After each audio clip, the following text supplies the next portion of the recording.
Mga kabukid, to time check po, alas 7 po ng umaga. So kagigising na naman po ni kabukid at punta na naman po tayo rito sa ating sibuyasan. Ayan po yung aking asawa, naglilinis ng konti po sa mga damo. Po makikita nyo, ayun, maganda na po ang kanyang tubo. Talaga pong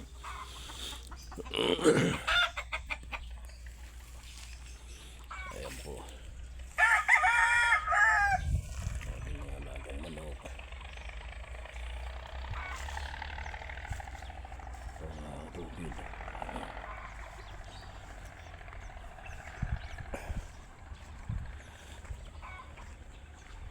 Maganda po ngayon ang sikat ng araw mga kabukid. Ayan po, ito po sa kabila ay mais. Kahapon po umulan, kaya po hindi tayo nakapagpalinis ng ating sibuyas. Ayan.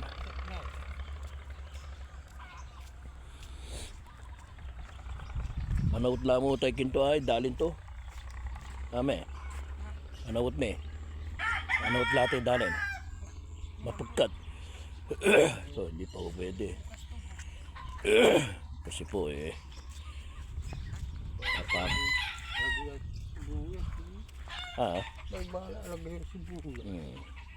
maalaalag spray mo ko na yung gol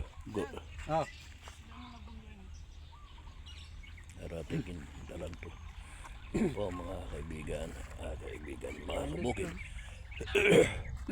Maganda po ang ating araw ngayong umaga.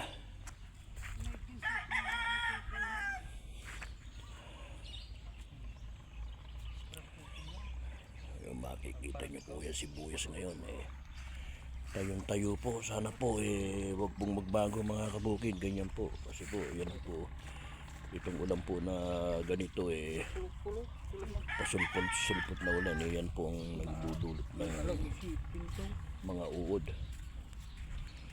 Sana naman po wag po sana silang dapuan ng mga sakit itong ating sibuyas. Ayan po mga kabukid, ayan po ang ating munting palasyo sa gitna po ng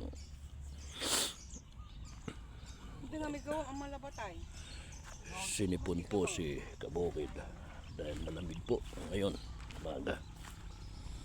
Ayan po, pabago-bago po ang panahon.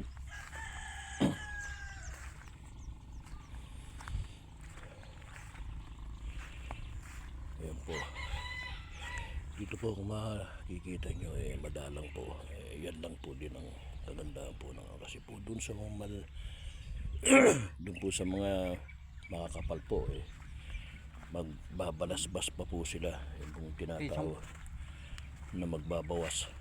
Ayan po, yung mga ganito kainaman lang po yan, yung ganyan pong dalang po ng tubo tama-tama lang po kasi po hindi naman po pwede ang mga sibuyas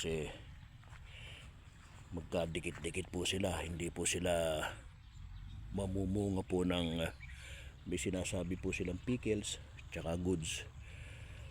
Yun po mga kabukid,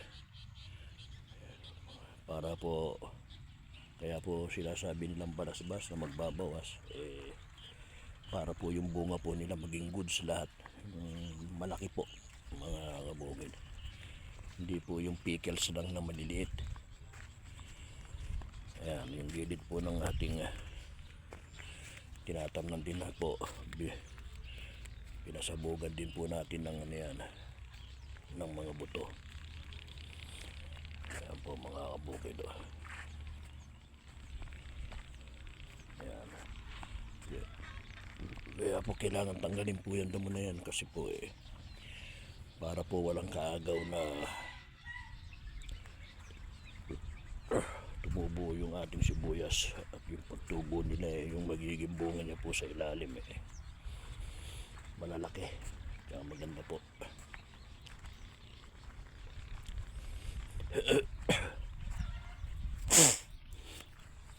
Pasensya na po mga kabukid at sinisipon si kabukid. Kabukid.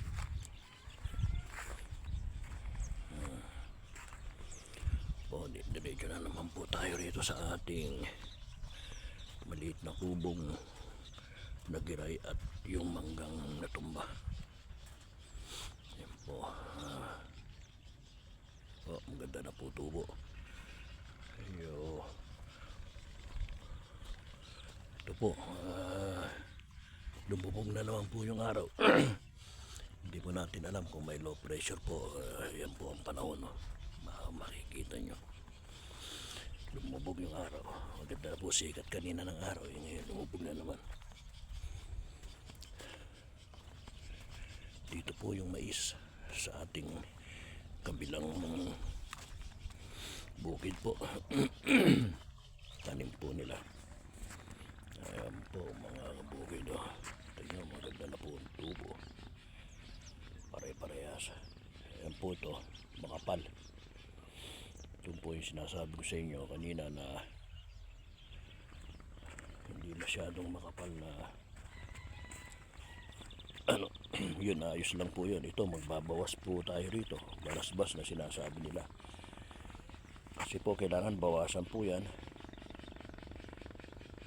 Kumbaga sa hindi naman po kalahating dangkal po kailangan ng sibuyas. Basta po meron silang agwat, may space po para po yung bunga po nila hindi sila magagawan doon sa paglaki po ng bunga. Ayan po mga kabukid. Kaya wag po kayong magsawang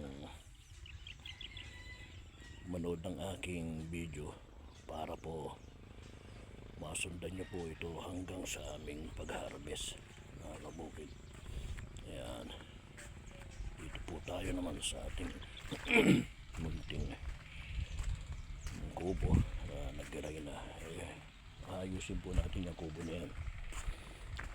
Medyo busy lang po ngayon.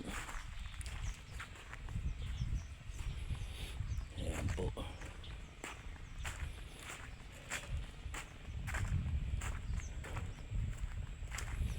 Po yung ating kahamatisan mga kabukid. Kahapon po inisprehan po nila yan. Gusto po sana nilang mag-harvest. Marami po nang nagpapa-order kahit na po ilaw na yan po mga kabukid. Ganda po, malaki po ng bunga niya, pare-parehas. Yan po, dami pong bunga. Dati po hanggang doon po dyan sa sibuyas dyan, yung naglilinis na yan, yung ating tanim ng mga gulay, tinanam namin rin ng sibuyas. Kaya yan po, ito po, napakaganda ng ating kamatis. Yun, punong-puno po yun. Yan po mga kabukid. Makikita niyo po yan. Yan mga kabukid. Kaya po mga kabukid, pag dinalaw na naman po tayo ni Kalolos Backyard TV Loop, yan, marami na silang mga harvest. Ito na po sa kabila po. Sibuyas. Ito nalinisan po kahapon to kasi po hindi nila napatubigan. Umulan lang po nung hindi gaano. Ayan. Mga bukid. Yan po sa ating maisan naman po mga kabukid. Ayan. Yung mais po natin mga kabukid. Maganda na po tubo. Hanggang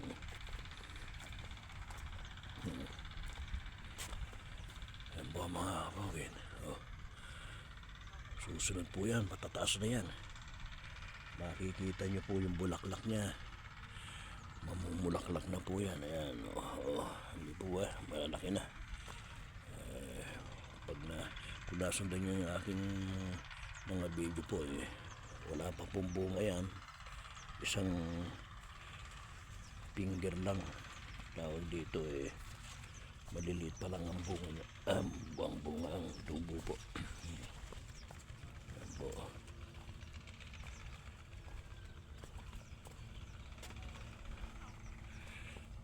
tinatanggal po yung mga damong ano, mga kabukid o yan. Ito. Yan.